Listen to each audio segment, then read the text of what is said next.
Sunday could be everything. What Arsenal must do to beat Man City and keep the title dream alive. Picture this. It is Sunday afternoon. The Emirates faithful are glued to their screens. Arsenal are walking out at the Etihad. The Premier League title is still there for the taking. But one wrong move, one bad performance, one missed tactical trick, and it could all start slipping away. That is the reality facing Mikel Arteta and his squad right now. This is not just another away game. This is the kind of fixture that people talk about for years. Win it and Arsenal put themselves right back in the driver's seat. Lose it and the doubts that have been quietly building could become very loud very fast. So let us sit down, break it all apart and really talk about what is going on with Arsenal right now, what challenges they face and what they need to do to come out of the Etihad with something to smile about. A rough few weeks, but the dream is still alive. Let us be honest with each other.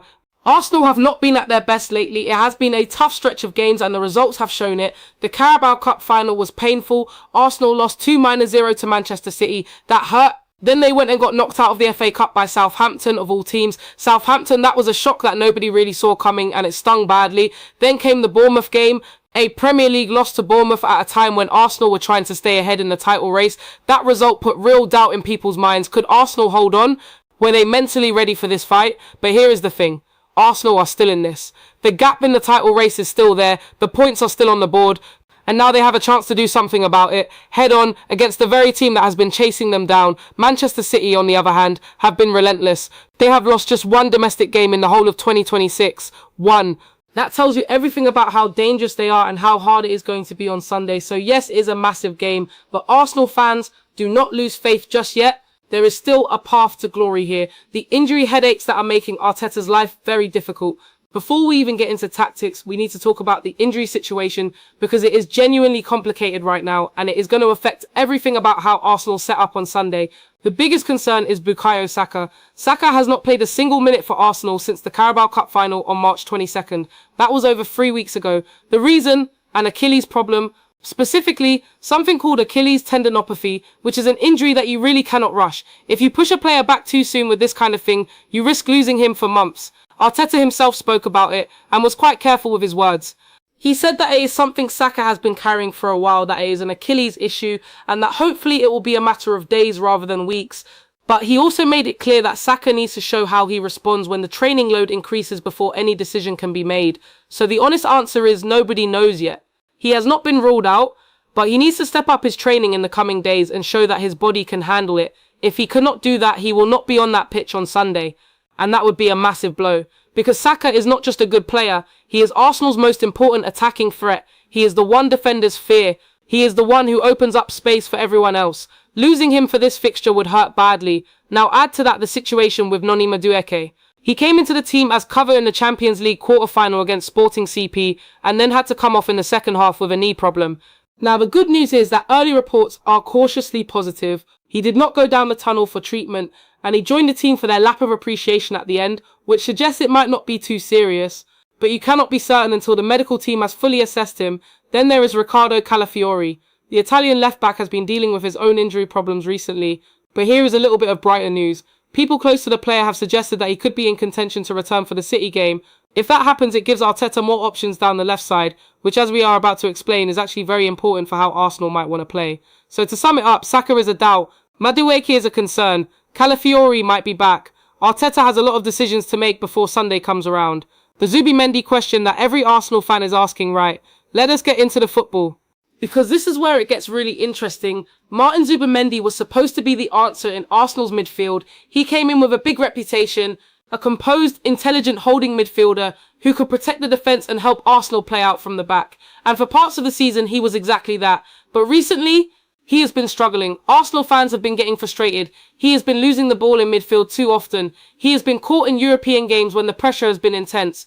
And now, with the biggest game of the season coming up, serious questions are being asked about whether he should even start. Here is the specific tactical problem that Zubimendi creates for Arsenal right now. When Arsenal build up from the back, Zubimendi drops between the centre-backs to help receive the ball from the goalkeeper and start the attack from a deep position. It is a common modern technique. Lots of teams do it. But the problem is how Zubimendi receives that ball. He is what you would call a 180-degree player rather than a 360-degree player. That sounds technical, so let me explain it simply. When Zubimendi gets the ball, he tends to only play it back or sideways. He does not like to receive it and immediately turn forward. He is not comfortable doing that. He wants to take it and pass it safe. And against Manchester City, that is a real problem. City press in a very organised and aggressive way when they do not have the ball. Their shape out of possession is basically a 4-2-4, which means 4 attacking players up front putting pressure on the ball. When Arsenal try to build from the back, those 4 City players come pressing hard. The player in the middle, which is Zubimendi, becomes the target. If City can press Zubimendi and he just plays it safe or backwards, Arsenal go nowhere. They get stuck in their own half, they cannot progress the ball. And that is exactly what has been happening.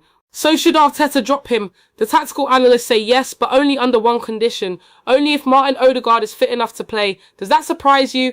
It surprised a lot of people when this idea first came out, because Odegaard is not usually thought of as a midfielder who drops deep to build play. He is a number 10, a creative player, an attacker.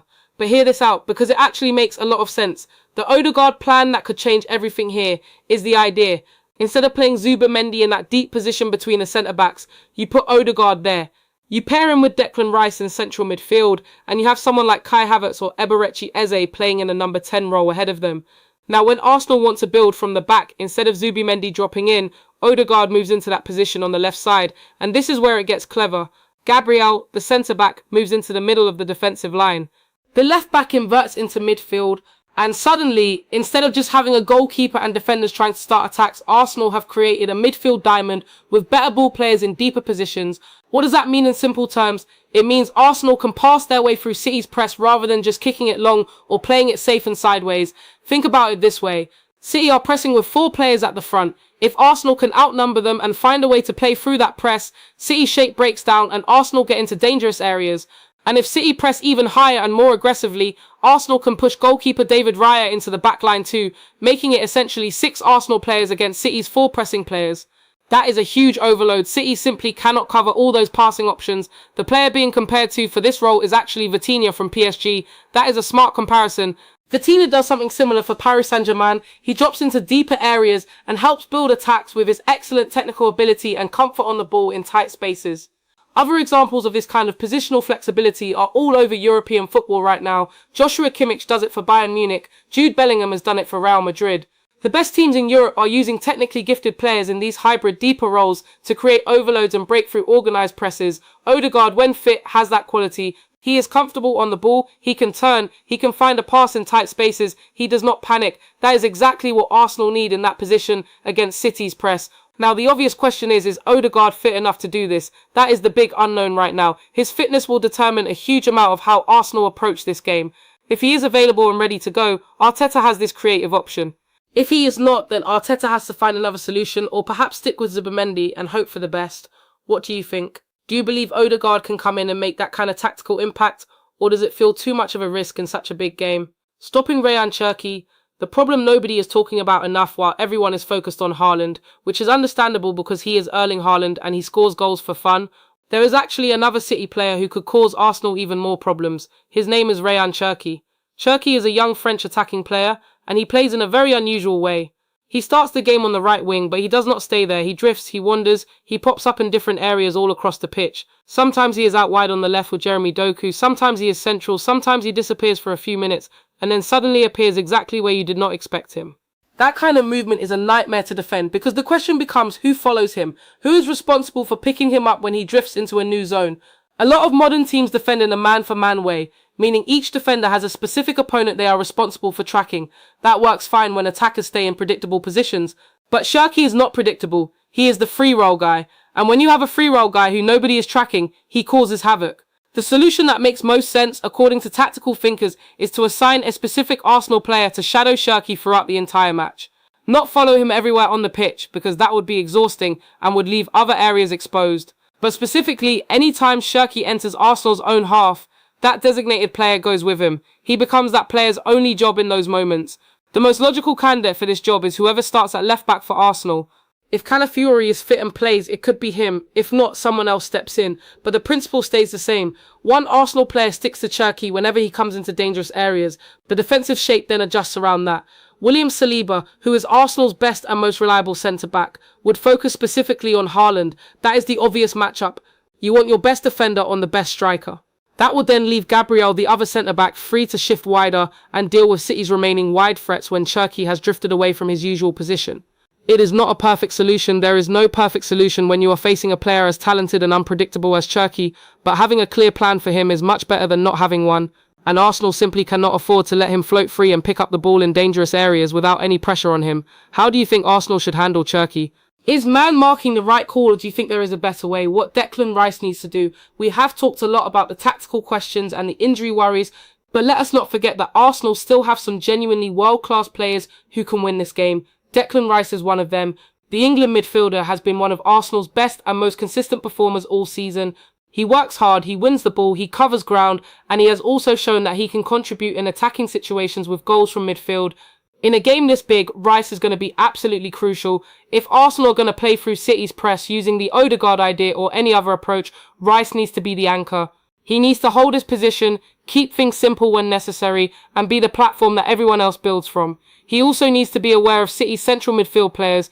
City have quality in the middle of the park too, and Rice cannot get dragged out of position chasing the ball. His discipline and positional sense will be tested to the maximum on Sunday, but Rice has shown all season that he can handle big moments. He has that mentality, and on a day like this, you want the ball to be going through him regularly. The Champions League context and why Sunday is not the only game that matters. While all of this is going on in the Premier League, Arsenal are also in the quarterfinals of the Champions League.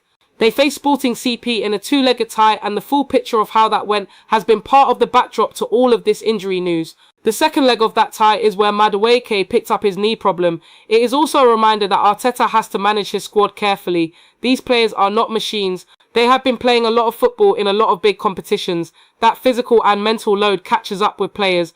It is part of why Zubimendi has looked tired recently. The intensity of competing on four fronts, even though the FA Cup and Carabao Cup dreams are now over, has taken its toll on the squad. Managing that load while still going all out for the Premier League title and whatever comes next in Europe is a real challenge for Arteta and his coaching staff.